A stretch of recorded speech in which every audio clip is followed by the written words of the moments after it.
Hello and welcome back to another bad movie review with me. Today we're going to be going over the 2016 movie Suicide Squad. There's actually been a lot of requests coming in of films for me to do bad movie reviews for. And I want to thank people for that. I am going to get around to doing as many of those films I believe should be on this ranking. So yes, thank you everyone who's been supporting this new series as well. Now, bad movie reviews. I got in a discussion with someone in the comments of the last video who didn't quite understand something, because this film that I'm going to talk about now made a lot of money. This film actually done surprisingly well. However, because the film makes money, it does not mean the movie is good. Advertising is what pulls people in. The trailers for this film were great. I thought this movie was going to be so good. I remember saying to so many people who were putting this movie down already, they were like, oh, I'm not sure, it doesn't sound great putting a bunch of films together. I'm like, look, the trailers are great. This film's going to be really fun. It's going to put the DCU back on track after Batman vs. Superman. It's going to be really good. That is what advertising does. It pulls you in, because this film sucks. This film is just really, really bad. Which is annoying, because the one coming up in 2021, I think it's scheduled to come out in at the minute, maybe it's 2022, with James Gunn, sounds really good. And I don't want this film to put people off of that, because it's a completely different team behind it. So this film was directed by David Ayer. This guy, I feel a bit bad for him. He did not get to release the film he wanted. There are apparently David Ayer cuts of Suicide Squad. Look, you're getting the Justice League one, people. You're getting the Snyder cut. We don't need this one. We don't. Trust me, this film isn't worth it. Maybe Justice League is, because they're better characters. This film isn't worth it. So I do feel a bit bad for him. He did get a bit screwed over with this film, with Warner Brothers interrupting after the backlash of Batman v Superman. However, getting a music video company to edit the movie was just a poor decision to start with as well, because this film just feels like a fucking train going at 150 fucking miles an hour. And it just goes and goes and goes and goes and goes, and then you come out of it and your head's like, what's happening? The colour palette of this film is so messy. There are some scenes which are really bright and gorgeous, and there are other scenes which are really dark and gritty. And there are colours in scenes which shouldn't really have loads of colour.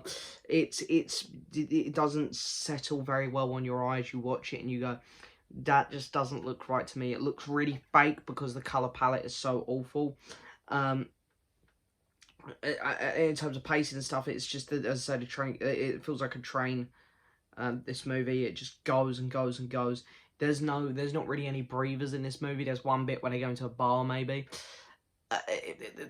The story, big bad guy with light coming out of the sky, and more bad guys have to go stop them, and then Viola Davis is there, and the story's awful. In terms of characters, you know what, I haven't read many DC comics, but I know a few of these characters, and a few of them I really like. I knew of, for example, Captain Boomerang before this, and I really like Captain Boomerang. Deadshot I knew of, Harley Quinn I knew of, Amanda Waller, and of course the Joker. But then there were some new characters. El Diablo sounded pretty cool to me. What other ones were there? I'm trying to look for names because I can't remember them all off the top of my head. Katana, was it Huntress? I think, the witchy woman that Cara Delevingne played. Killer Croc. You know, these characters all sounded pretty cool. I was looking forward to meeting them, and there is absolutely zero character development in this movie for 95% of the characters in this movie. Captain Boomerang is just... Jai Courtney is just... You know what? He's actually not terrible in this movie. He's still bad. There's no doubt about it. He's bad in this movie. But he's not as terrible as he normally is. Margot Robbie's really, really good as Harley Quinn, actually. And so is Will Smith as Deadshot. Those two I've got no problems with. And Viola Davis as Amanda Waller. Those three all do a great job with their characters. It's just not their fault. The script let them down. Jared Leto's Joker, you know what? People give him so much shit. There's a good Joker in Jared Leto. There is. I know there is. It's just we have yet to see it. I wasn't a huge fan of the design. I'm pleased, though, they didn't just go with slap makeup on and make him look all scruffy, because we just had that with The Dark Knight, and then Joker felt way too similar in that context. I like the fact that we see that his skin's been more or less bleached white. That was okay. Just didn't like all the tattoos and stuff. He really overacted it sometimes. But again, this is the director. This is the script. It's just not helping him. Yeah. Rick Flag's boring and dry. Huntress, oh my god, Cara Delevingne. She shouldn't be acting, should she? She shouldn't. I mean, I've watched the Carnival Row as well, and it's just proven time and time again that her acting capabilities are not that good. And she does some weird stuff in this film. Really weird. Yeah, and I don't really know what else to say about this movie, to be honest. It's just a complete mess. It's a disaster. This movie is a disaster. And it didn't have loads of problems behind the scenes. But when you look at it, everything that could have gone wrong did go wrong. The script was bad. The editing was abysmal. The colour palette was terrible. The characters were bad. The story was bad. The director was getting shafted all the time.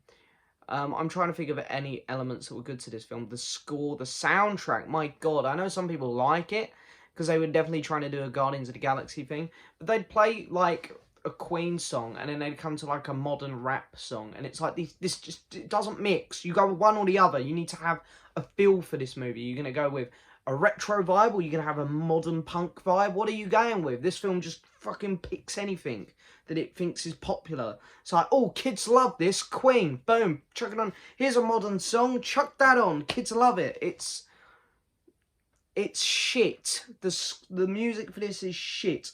And, yeah. The effects as well. Sometimes there are good moments in it, but sometimes, oh my god. Huntress at the end with her and her Egyptian brother.